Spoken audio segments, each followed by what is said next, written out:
Let's find out some information about birds and dog hair. So, birds are a sentinel species. They warn us of something that's going wrong in our environment. Dog hair can contain various toxins, residues from environmental pollutants, pesticides, and harmful chemicals from grooming products. One of the main ones is flea and tick medication because it's known to cause seizures in dogs and it can cause all types of other problems in humans. So, did you know that heat can cause synthetic fibers in clothing to release harmful chemicals? So, why would we be talking about heat? Because dog hair is constantly heated in our dryers. We know this because it clogs it up. It mixes with the lint and creates dense clogs that restrict airflow, leading to overheating. So, dog hair can overheat your dryer. The heat from the dryer can release those chemicals that are in the dog's fur. And we just happen to have studied that previously. Heat can cause chemicals from flea medications applied to the dog's skin to be released from their hair. It can lead to exposure for both the pet and humans in the household. So when you go behind a laundromat or somebody's house and you smell the Tide with bleach with the fresh summer breeze scent, well, that's just covering up all that dog hair that they have in their clothing, and then that's releasing toxic chemicals into your environment. For example, when it comes to this dog hair, the pet grooming industry is going to reach 2.5 trillion by 2032. So that is a lot of dog hair being put into our environment, down our drains, into our breathing air, and into our nests, aka our homes. Yes. So let's read another thing about this dog hair. Apart from problems in your home's plumbing system, flushing the pet hair has become a broader environmental implications. It accumulates in the sewer systems, it accumulates with massive clumps, can be extremely difficult and expensive for sanitation departments to address. Ultimately, it can also negatively impact local waterways and aquatic ecosystems if blockage causes sewer overflows of untreated wastewater. So there is a lot of dog hair out there in all of our systems.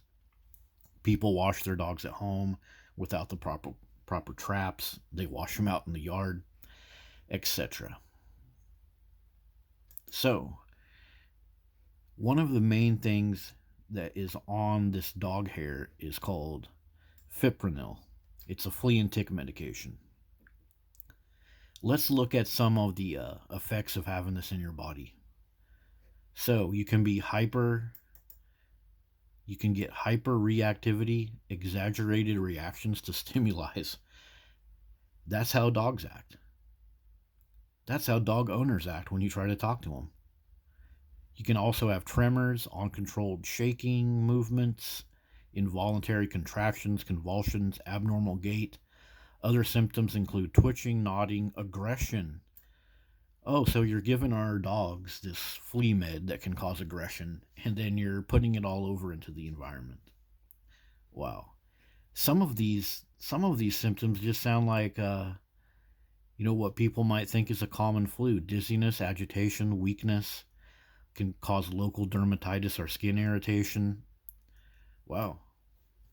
So this is what dogs are putting into our environment.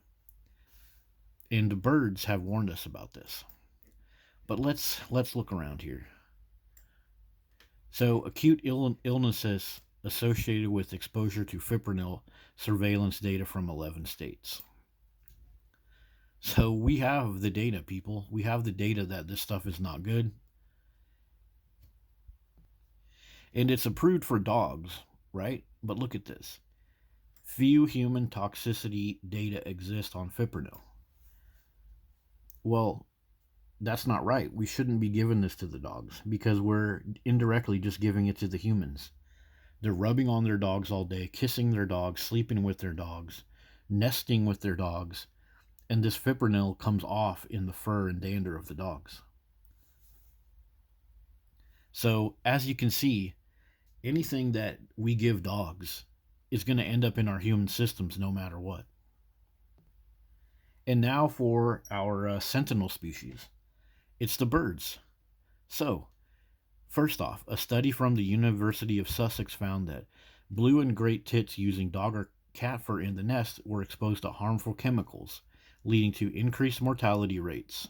The research indicated that no nests were free of the insecticides, highlighting risk associated with using pet fur as nesting material. Well, the birds have warned us. We need to get these dogs out of our beds, out of our houses, out of our cars, out of our hospitals. All they're doing is propagating toxic chemicals just with their fur.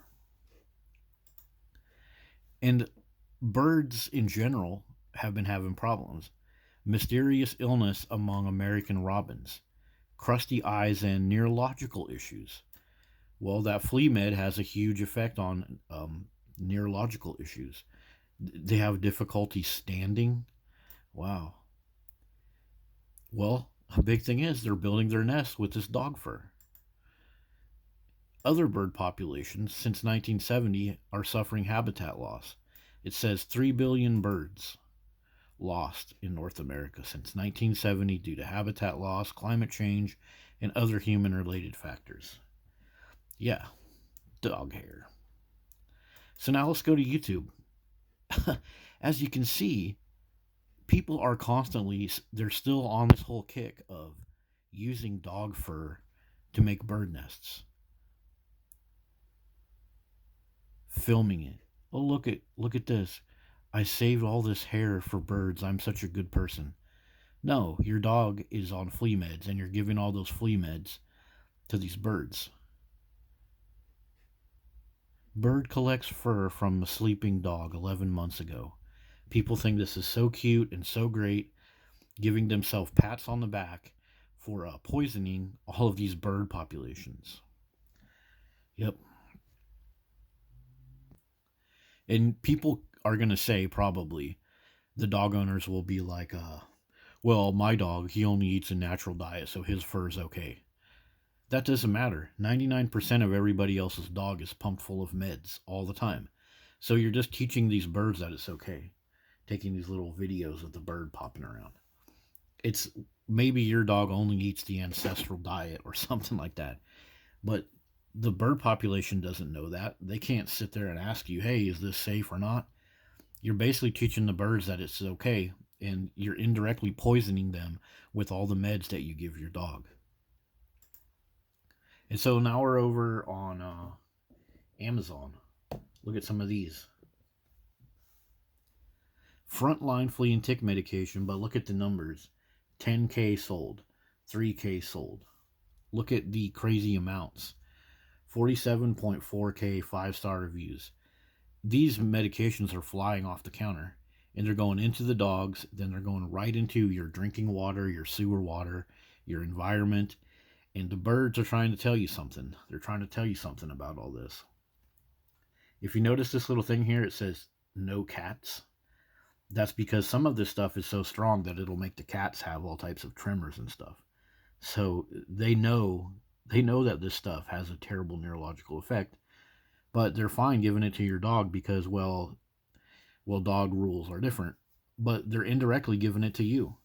All this dog fur goes into your environment, into your nests, and all of those symptoms that go along with these neurological components, all the symptoms that birds and dogs and cats are having, we're having too. Low birth rate, aggressiveness, emotional problems. Yeah. So that has been the message that the birds have been trying to give you. I've translated the message into human messages. I've given you all the research, so it's time to start listening to your sentinel species, this bird right here. They have something to say if you could just quit worshiping your dog for a little bit and listen. See you guys later.